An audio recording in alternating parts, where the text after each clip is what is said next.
Hello, and welcome back to the Southern Bible Thumper channel.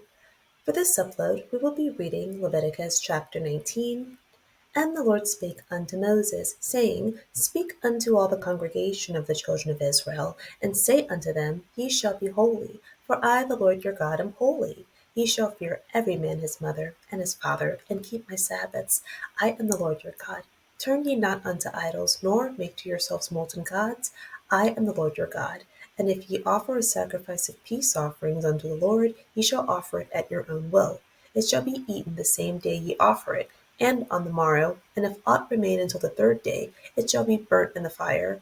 And if it be eaten at all on the third day, it is abominable, it shall not be accepted. Therefore every one that eateth it shall bear his iniquity, because he hath profaned the hallowed thing of the Lord, and that soul shall be cut off from among his people. And when ye reap the harvest of your land, thou shalt not wholly reap the corners of thy field, neither shalt thou gather the gleanings of thy harvest. And thou shalt not glean thy vineyard, neither shalt thou gather every grape of thy vineyard. Thou shalt leave them for the poor and stranger. I am the Lord your God. Ye shall not steal, neither deal falsely, neither lie one to another. And ye shall not swear by my name falsely, neither shalt thou profane the name of thy God. I am the Lord. Thou shalt not defraud thy neighbor, neither rob him. The wages of him that is hired shall not abide with thee all night until the morning. Thou shalt not curse the deaf, nor put a stumbling block before the blind, but shalt fear thy God. I am the Lord. Ye shall do no unrighteousness in judgment. Thou shalt not respect the person of the poor, nor honor the person of the mighty, but in righteousness shalt thou judge thy neighbor. Thou shalt not go up and down as a talebearer among thy people, neither shalt thou stand against the blood of thy neighbor. I am the Lord. Thou shalt not hate thy brother in thine heart. Thou shalt in any wise rebuke thy brother, and not suffer sin upon him. Thou shalt not avenge, nor bear any grudge against the children of thy people, but thou shalt love thy neighbor as thyself. I am the Lord.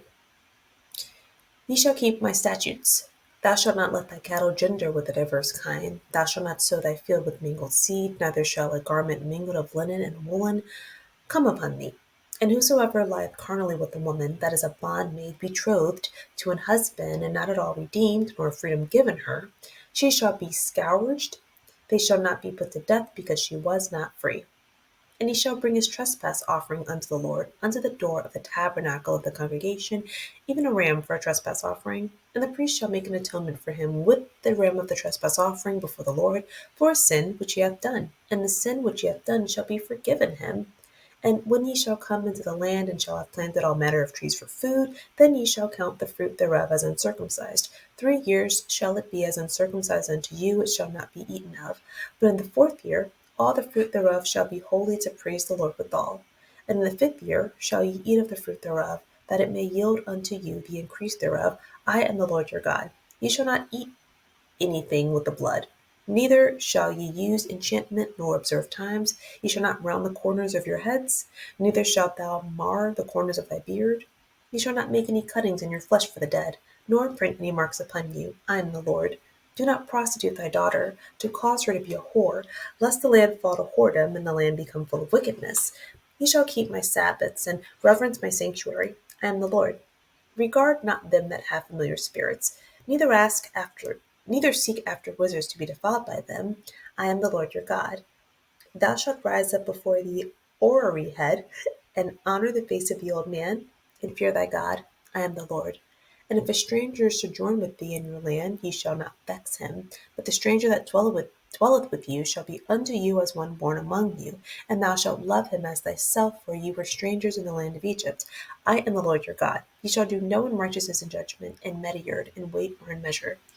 Just balances, just weights, a just epath, and a just hin shall ye have.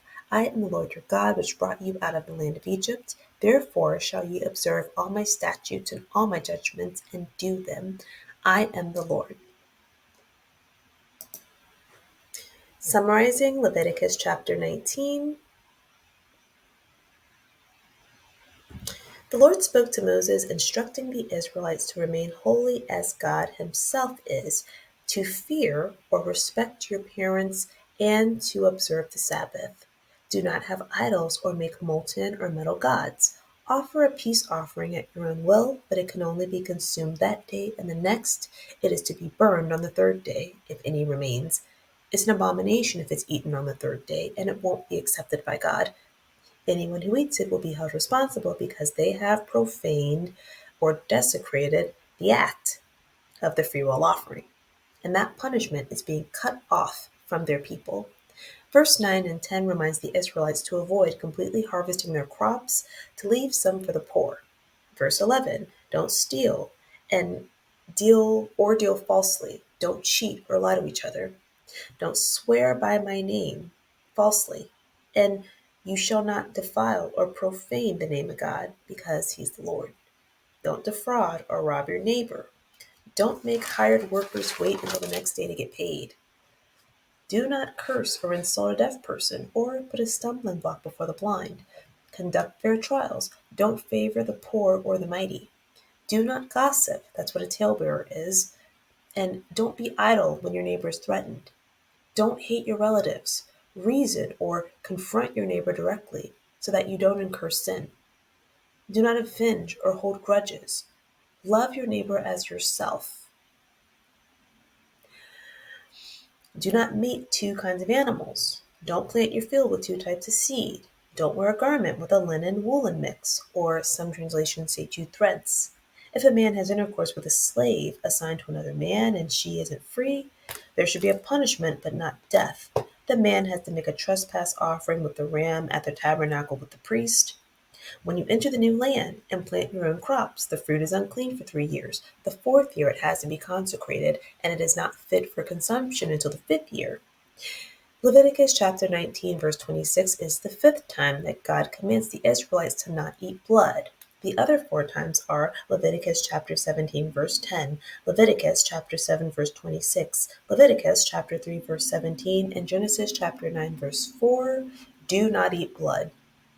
Do not use enchantments or observe the times. Do not trim your temples or your beards. Don't cut your bodies for the dead or print marks on you.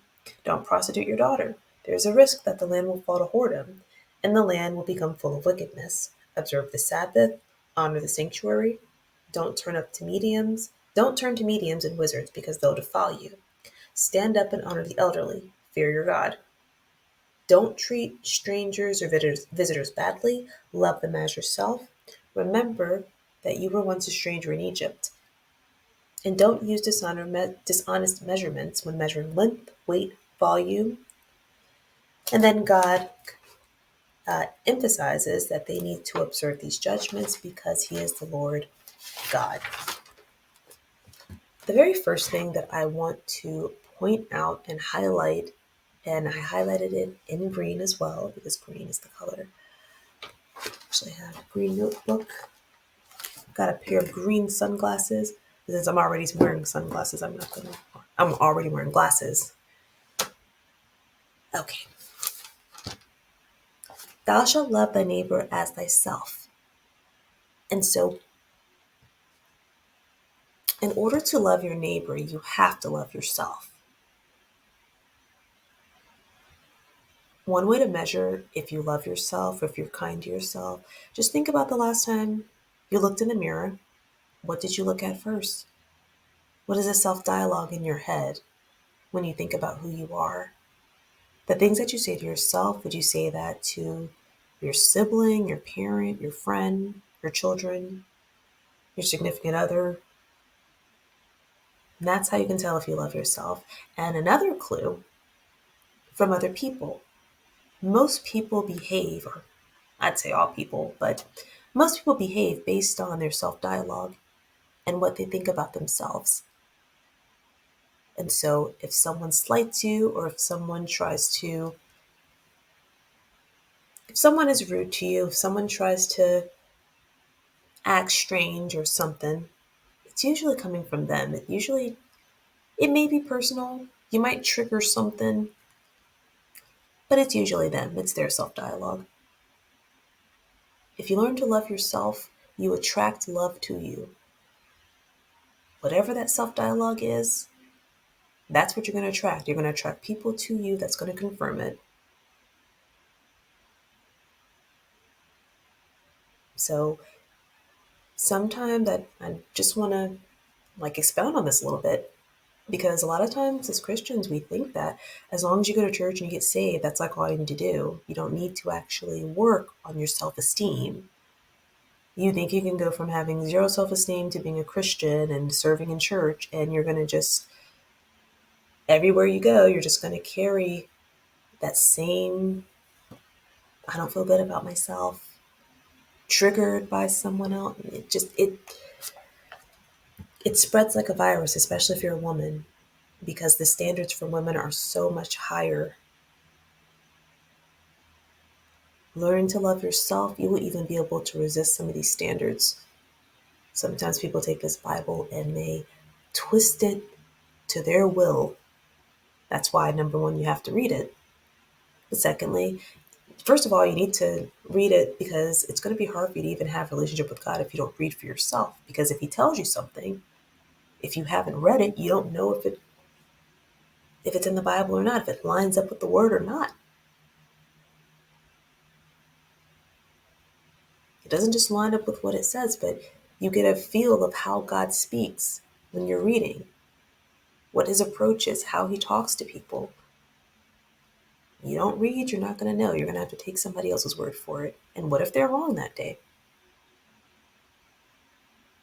What if the connection they have got intercepted somehow?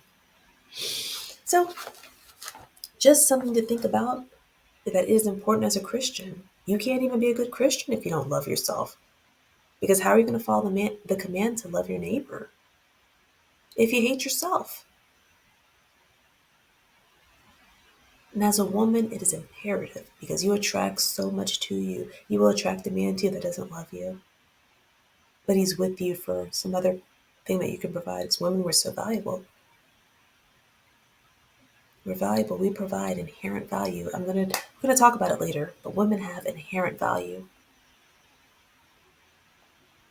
And if you don't fix that self-esteem, somebody else is going to take advantage of that value.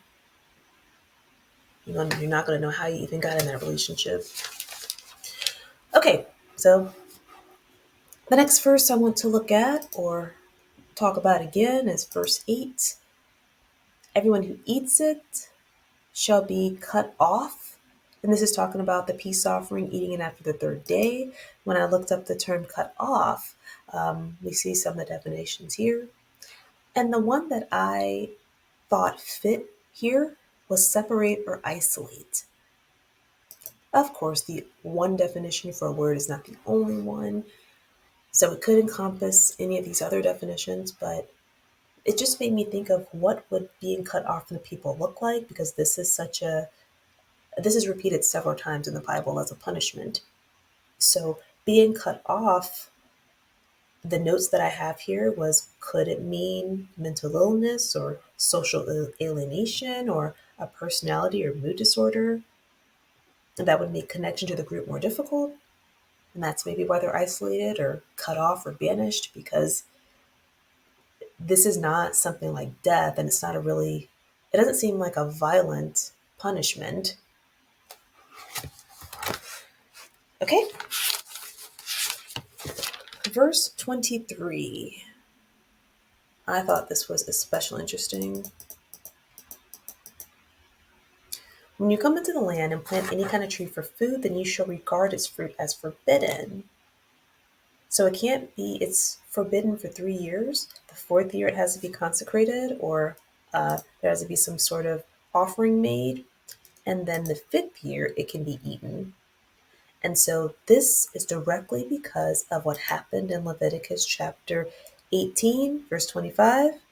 The land became unclean because of the sexual actions that were done on the land. It became defiled. So now God is going to give the Israelites this land, but you can't eat it. You can't eat of it for the first few years because of how filthy the land is.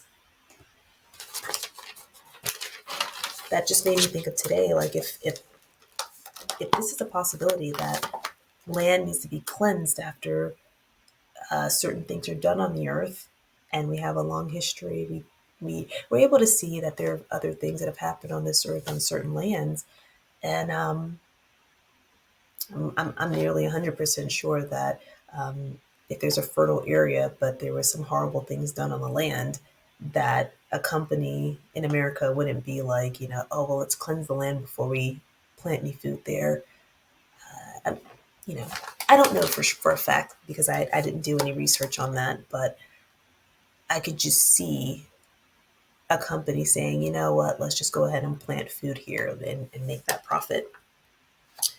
And I just wonder if that could contribute to some of what we see on Earth today, the different conditions in people, because we don't allow nature to heal before we, expect it to turn a profit for us.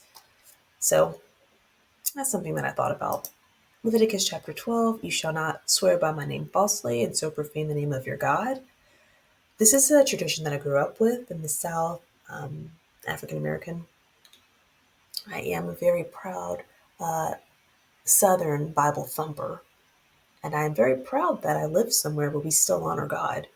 So that's one reason why I named this channel Southern Bible Thumper. I want everyone who comes here to know that I am very proud of my heritage. And it is an amazing history to live here. It's an amazing culture. I wouldn't trade it for any other culture, any other state. So, swearing by, this is something that I grew up with, swearing by God's name. And you will hear people down here use the word, the GD curse. And they're not saying God, they're saying Got, G-O-T. And that is how heavily influenced this command is. Um, my culture is influenced heavily by this, where we still don't dishonor God. And, sometimes some people, they want to be really edgy and they want to use Jesus Christ as an exclamation and expletive. Of course, they don't do that with any other religion. They're not going to do that with Muhammad. They're not going to do that with Allah. They're not going to do it with, even Satanism, even though Satanists don't believe in Satan.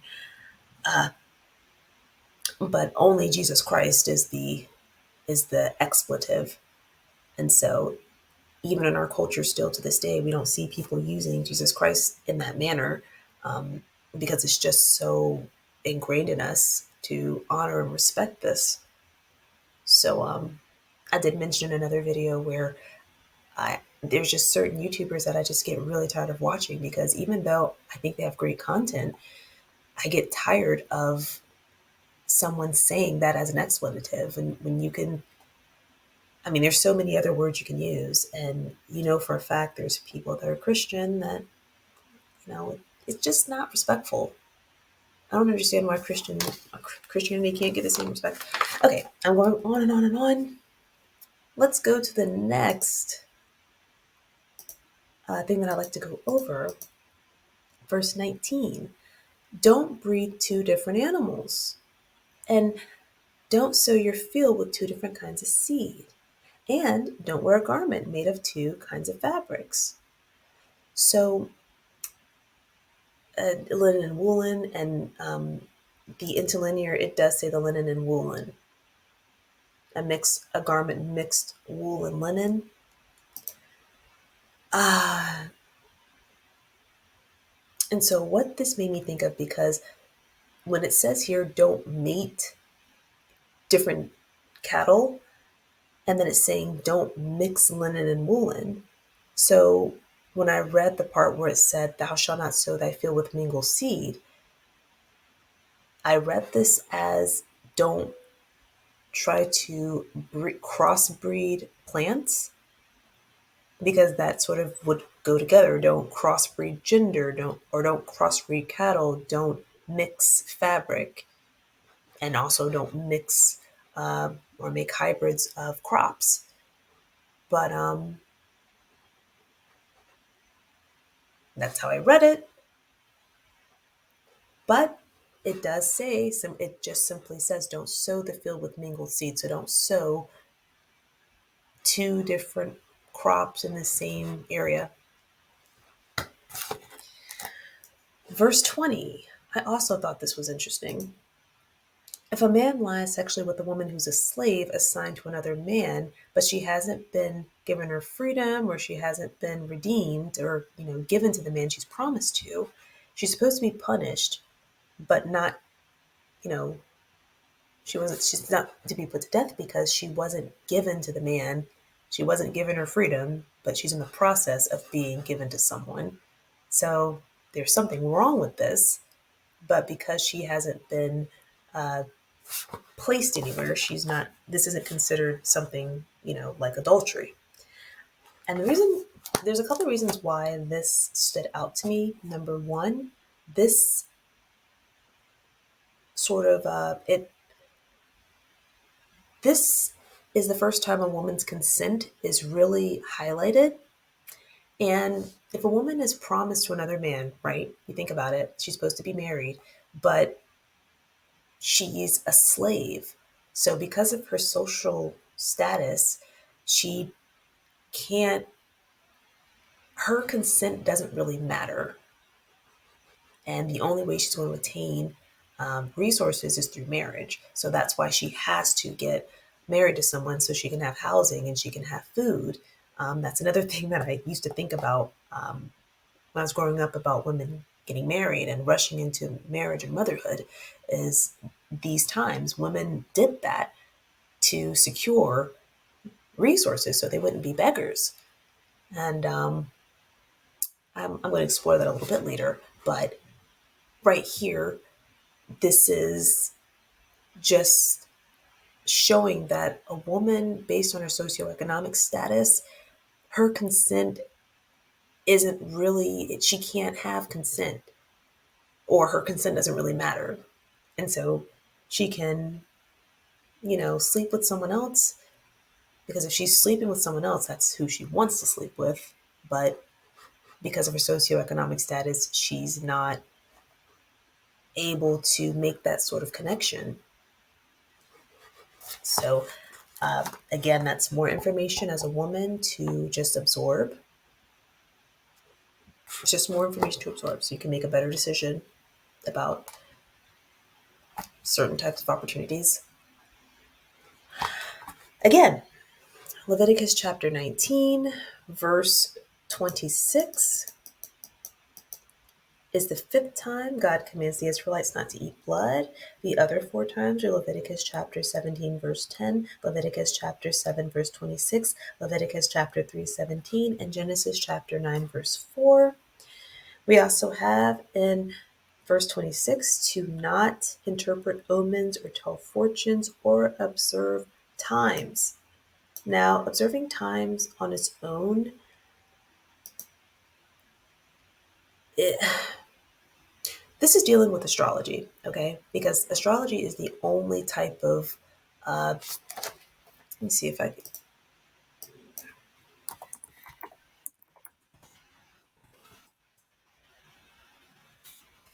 okay, it's not on here. Okay, well, I don't know why I thought that 2 words is not going to bring anything. But observing the times, if we have to keep the Sabbath holy, they have to be able to know what time it is and what date it is and all that. So that can't be what this is talking about. And then when we look at this other stuff, fortune telling, witchcraft, seek omens, and then when we look at verse 31, this is the same thing: mediums, necromancers, spiritists, uh, familiar spirits, wizards. And this is anything to seek knowledge outside of God. Remember, when Rebecca was pregnant with twins, she went to God directly and God answered her. So there is no need to seek out a person who says that they can communicate with spirits when God can tell you what he needs you to know. And if he doesn't tell you what you need to know, you don't need to know right then.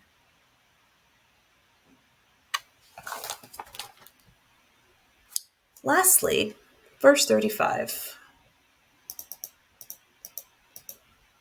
And it says that those spirits will defile you. So, verse 35, you shall do no wrong in judgment, measurement of weight or volume. So, when it comes to measuring things, some of these manufacturers that produce snacks, Okay, they give you a bag that is half full. And when you go to Reddit, it's because it's a scientific reason. Oh, well, it prevents the chips from being crushed, which is actually a pretty good reason.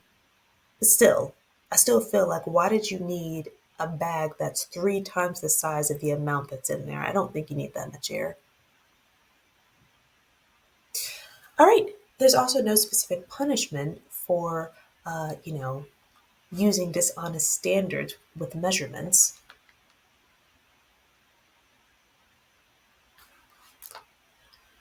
So it's just clear that these major companies are not reading this passage and taking it seriously. So, all right. So that was Leviticus chapter 19. The next verse or the next upload will be Leviticus chapter 20. Thank you so much for watching. Have a good day.